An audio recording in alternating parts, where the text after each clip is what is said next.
Hello, friends. Welcome to the third lecture of Meaning, Scope, and Significance of Political Science. Today, we will discuss scope of political science, right? And it has become very vast and comprehensive. And before that, I must recapitulate it. In this chapter, we have done so far meaning of political science, origin of the word politics, and we have also done meaning and definition of political science according to different point of views. Those were traditional view and modern view, right? We also did different definitions under these two views, traditional views and modern views, right? And today we are going to start now the scope of political science. So let's begin. Before you begin, you must have your pen and notebook in your hand so that you may write the things I explain, or the points at least, to revise it, and so you may understand it properly. So, scope of political science is quite vast,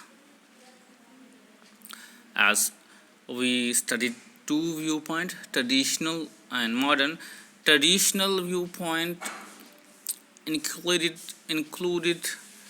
only state and the government, whereas the modern view has made it quite vast, and we study in it all activities that in any way influence the political behavior, authoritative allocations of values, goods and services.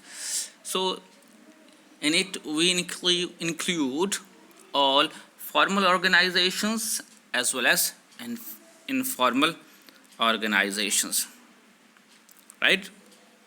Hope you got it. So let us start. First point in the scope of political science is the study of state. So friends, as we know that there are four elements of state. If you never read about it, just note down that four essential elements. Though there are certain other elements, those are not essential, but these four are essential. If even one out of these are missing, then it is not state. These four elements are government, people, territory, and sovereignty. Sovereignty means Prabhusatta, right? So in the scope of political science, we study about the state, right? We study about state, its historical aspects, means about past, about its present. We analyze in present situation what kind of state it is, and about the future also. In future, what kind of state it would be, right? And let me explain it one by one. We study in it about the past of the state, how it originated, how it grew to become what it is in present, and how it developed, and what was its nature in the past, and what kind of nature it has right now. We study the present of the state also in it. We analyze the state, right? We study its functions, its elements, and the purpose also, and what kind of a relationship it shares with the individual living in it. So we study all these things. We study the past of the state, present of the state, and the future. In future, we study there is no shape of state, or no future of state is final. It keeps on developing. and it will keep on developing. So if we say that it is the final stage of state, it would be wrong to say so. So we never know what kind of state it is going to be in future. Yes, we try to draw conclusion, right, and we try to see ourselves what should be the future form of the government, and from our activities, from our actions that we do in the present situation, right? So let us move to the second point, the study of the government. So as I explained in the previous point, the first point about the state has four elements. That is, one of its essential element is government. So government, we study about the government also in it, right? What kind of government is working in one country, what form of government is working in another country, right?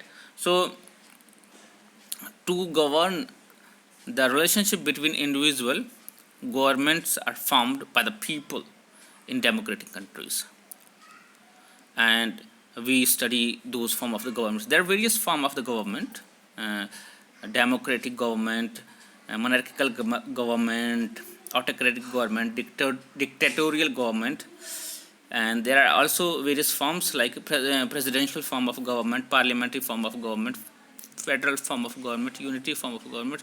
So we study all these kind of government. Let's move to the third scope of political science.